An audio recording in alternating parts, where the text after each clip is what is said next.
गत 30/3/2024 तारीख दिन गोटे उत्कल ग्राम्य बैंक आमर खांडवार अच्छी से उत्कल बैंक गोटे 1,81,00,000 टंकार ठकई अभियोग गोटे आसी तार ब्रांच मैनेजर जी थे दुर्योधन पाटिल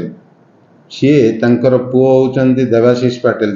देवाशीष पाटिल ना रे RTGS आउ UPI ट्रांसफर एमती करिकी टंका गुड़ाए टंका ट्रांसफर करचंदी अधे भी भाउचर फर्जरी भाउचर करिकी टंका विथड्रॉ करचंदी अधे भी विदाउट भाउचर रे भी से बैंक मैनेजर जेहेतु थिले विदाउट भाउचर रे से एपरि टोटल होची 1,81,00,000 टंकार ठकई करचंदी ता व्यतीत से पब्लिक रे मान्यगण्य व्यक्ति जो माने कि सरपंच समिति सभ्य आउ टिके स्वच्छ परिस्थिति लोक मोर असुविधा अच्छी बोली गुड़ाए टंका भी मागी हाथ उधार नहीं जाइए ए संक्रांत आमर गोटे 30/3/2024 तारीख दिन केस गोटे रेजिस्ट्रेशन होती से केस नंबर हूँ 40/2024। सर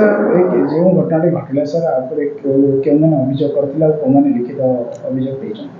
आर उत्कल ग्राम्य बैंक रीजनल मैनेजर सी अभियोग देइचंदी से तार कैशियर भी अच्छी युवराज माझी बोली सी मैनेजर दुर्योधन पाटिल एवं तांकर पुओ देवाशीष पाटिल ए 3 जन ना रे अभियोग अछि। सर वर्तमान जे पुलिस कौन पदक्षेप नहीं इन्वेस्टिगेशन केते दूर जाइछि बोली आम बुझियो आमर बर्तमान तार डॉक्यूमेंट सीजर करी ता आधार जहाँ किसी प्रूफ कलेक्शन चलछि एविडेंस कलेक्शन चलछि या पर जहाँ किसी तांकर अभियोग को बेस करी जहाँ एफआईआर होता ता ऊपर आमर प्रूफटा एविडेंस कलेक्शन हला परे तापर आम गिरफ कर बंदोबस्त करूँ। सर बर्तमान जो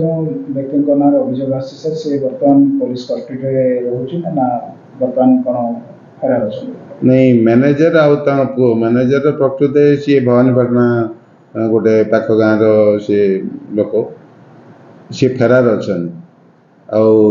युवराज माझी जी कैशियर बर्तमान सी कार्यरत बैंक रे काम कर